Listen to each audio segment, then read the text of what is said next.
இந்த வாரம் லேர்னிங் சாட்டர்டேயில் நாங்கள் 2 இன்ட்ரெஸ்டிங் வெபினார் கண்டக்ட் பண்ணுறோம். ஃபர்ஸ்ட் ஒன் பார்த்தீங்கன்னா காமன் மிஸ்டேக் இன் ஃபிக்ஸ்ட் இன்கம் இன்வெஸ்டிங். அது வந்து பார்த்தீங்கன்னா 10 AM நடக்கும்.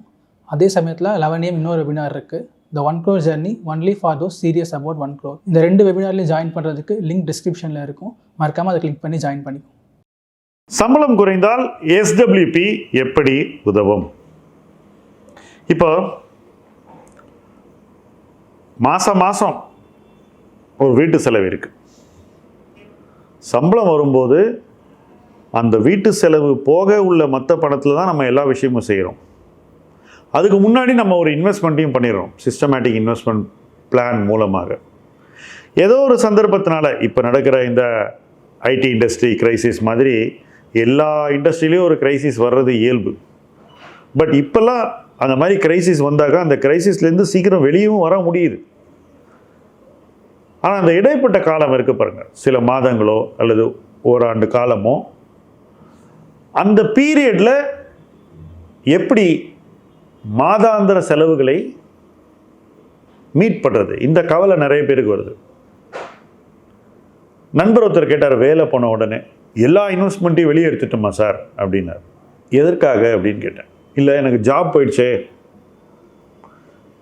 ஒரு ஜாப் தான் போயிருக்கு, அடுத்த ஜாப் எங்கேயோ உங்களுக்காக வெயிட் பண்ணிகிட்ருக்கு. இந்த ரெண்டுத்துக்கு இடையில் ஒரு கால இடைவெளி இருக்க போகுது.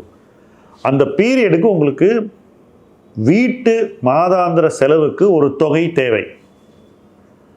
அந்த தொகையை நீங்கள் ஒன்றே உங்கள் இன்வெஸ்ட்மெண்ட் போர்ட்ஃபோலியோலேருந்து மாதம் எடுக்கலாம் SWP மூலமாக.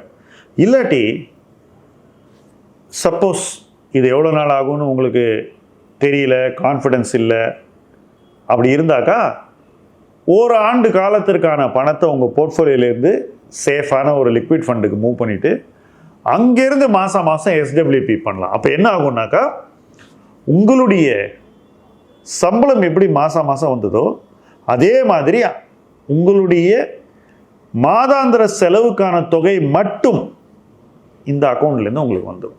ஸோ SWP ஒரு லிக்விட் ஃபண்ட்லேருந்தோ அல்லது உங்களுடைய போர்ட்ஃபோலியோலேருந்தோ மாதம் வீட்டு செலவை பார்த்து கொள்ளும்போது மென்டலாக உங்களுடைய ப்ரெஷர் கொஞ்சம் குறையும். எஸ், அது வீட்டு செலவு மட்டும்தான் பார்த்துக்கும், எல்லா செலவையும் பார்த்துக்காது. உங்களுடைய இன்வெஸ்ட்மெண்ட்டை நீங்கள் நிறுத்த வேண்டிய சூழ்நிலை கூட வந்திருக்கலாம். பட் இருந்தாலும் அட்லீஸ்ட் வீட்டு செலவையாவது நீங்கள் கம்ஃபர்டபுளாக பார்த்துக்கிறீங்க, ஒரு ப்ரீதிங் ஸ்பேஸ் கிடைக்க போகுது அதனால். ஸோ நீங்கள் அடுத்து என்ன பண்ண போகிறீங்க? வேலை தேட போகிறீங்க. மறுபடியும் உங்கள் இழந்த வருமானத்தை மீட்பதற்கான வாய்ப்புகளை தேடி போக போகிறீங்க. அந்த வருமானம் வந்த உடனே நீங்கள் இந்த SWPயை நிறுத்திடுவீங்க. ஸோ அது 3 மாதமாக இருக்கலாம், 6 மாதமாக இருக்கலாம். எந்த பீரியடுக்கு வருமானம் இல்லையோ அந்த பீரியடுக்கு தான் நீங்கள் பணத்தை யூஸ் பண்ண போகிறீங்க. பட் உங்களுக்கு கான்ஃபிடென்ஸ் இல்லைன்னா 1 இயருக்கு உண்டான பணத்தை உங்கள் போர்ட்ஃபோலியோலேருந்து எடுத்து வெளியே வச்சுட்டு அதிலிருந்து லிக்விட் ஃபண்ட்லேருந்து மாதம் SWP வர மாதிரி அமைத்து கொள்ளுங்கள். ஸோ அந்த இடத்துல என்ன நடக்குதுன்னா, வீட்டு செலவை இந்த SWP பார்த்துக்கும். அதனால் உங்களுக்கு ஃபஸ்ட்டு ஒரு மென்டல் பீஸ் கிடைக்குது. அதன் மூலமாக நீங்கள் உங்கள் கான்ஃபிடென்ஸை பில்டப் பண்ணிக்கிறீங்க. அதுக்கு அடுத்தபடியாக என்ன செய்யலாம்னு யோசிக்க ஆரம்பிக்கிறீங்க. வாய்ப்புகள் எங்கே இருக்குன்னு தேட ஆரம்பிக்கிறீங்க. அந்த வாய்ப்புகளை தேடும்போது இந்த கான்ஃபிடென்ஸ் உதவும். எப்படியாவது அந்த வாய்ப்பில் நம்ம ஒரு புது வேலையில் சேர்ந்துருவோம் அப்படின்ற ஒரு நம்பிக்கையை கொடுத்து அந்த வேலை கிடைக்குவதற்கும் அந்த வேலையை நோக்கி சிந்திப்பதற்கும் உங்களுக்கு ஒரு ஃபோக்கஸை கொடுக்கும். இல்லைன்னா டெய்லி அடுத்த மாதம் என்ன பண்ணுறதுங்கிற அந்த வரி உங்களை திங்க் பண்ண விடாது. SWP டெஃபினட்டாக இந்த மாதிரி தேவைகளுக்கு உதவும்.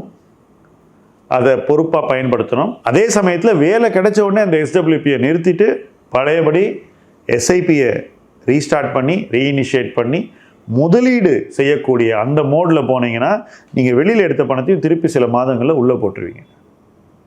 இன்வெஸ்ட்மெண்ட்டில் கன்சிஸ்டன்சி ரொம்ப முக்கியம். ஒரு காலகட்டத்தில் கன்சிஸ்டண்ட்டாக இருக்க முடியலன்னா, சூழ்நிலை உங்களுக்கு அந்த வாய்ப்பை கொடுக்கலனாக்கா நீங்கள் மாற்றிக்கலாம். ஆனால் எப்போ உங்களுக்கு மறுபடியும் ஒரு இயல்பு வாழ்க்கை, இயல்பு நிலை வருதோ, மறுபடியும் அந்த கன்சிஸ்டன்சியை உங்களுடைய முதலீட்டுக்குள்ளே கொண்டு வரணும், உங்கள் வாழ்க்கைக்குள்ளே கொண்டு வரணும். அதுதான் நீங்கள் உங்களுடைய வருங்காலத்திற்கு தேவையான பணத்தை உருவாக்குவதற்கு பெரிதும் உதவும். SWP என்பது சவாலான நேரங்களில் கை கொடுக்கக்கூடிய ஒரு கருவி. பணத்தை உங்களுக்கு உரிய நேரத்தில் கொடுக்கக்கூடிய ஒரு முதலீட்டு முறை. அதை பொறுப்பாக பயன்படுத்துங்கள், கவனமாக பயன்படுத்துங்கள், தேவையான போது மட்டும் பயன்படுத்துங்கள், தேவை முடிந்தவுடனே நிறுத்தி கொள்ளுங்கள். இது போன்ற தகவல்களை தொடர்ந்து இந்த களத்தில் நாம் 2 பேரும் எக்ஸ்சேஞ்ச் பண்ணிப்போம், இணைந்து பயணிப்போம். முதலீட்டு களம் உங்கள் களம். நன்றி.